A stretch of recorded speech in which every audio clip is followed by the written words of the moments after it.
My name is Chad Mitchell. I'm with Industrial Metal. I've been working here my whole life. My dad started this company when I was 14 years old. I was the first welder's helper, the best one around.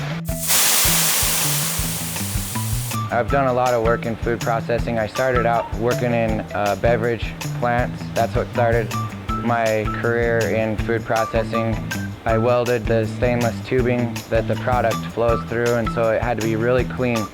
The tubing where the food goes through had to be really clean, and I learned the trade there. That kind of started it, and then I moved on when I wanted to stick around Southeast Idaho.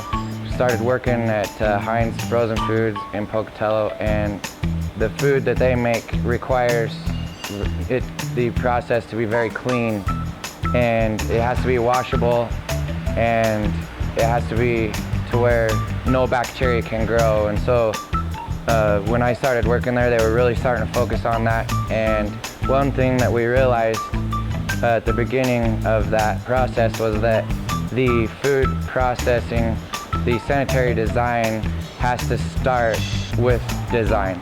And so from the very beginning of the project, you have to have sanitary design in mind right from the first conversation of what they need.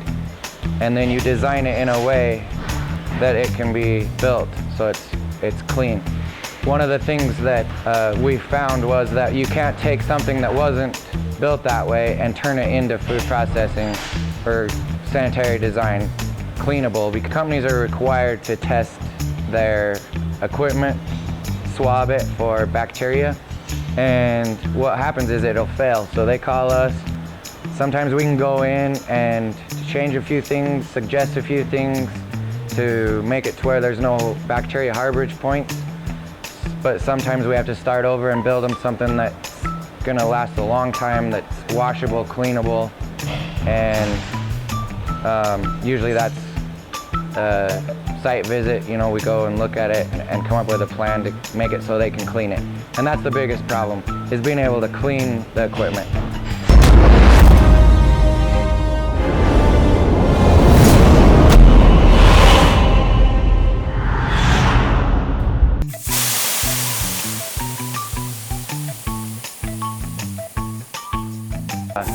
March, I think, and I worked all summer, and I made, so I think I was making $1 an hour, okay? And I made like $480. I bought my first 30-06. With that money, it wiped the whole thing out, but I had my first hunting rifle, and we went hunting that fall with my rifle that I worked all summer for, and I still have that gun.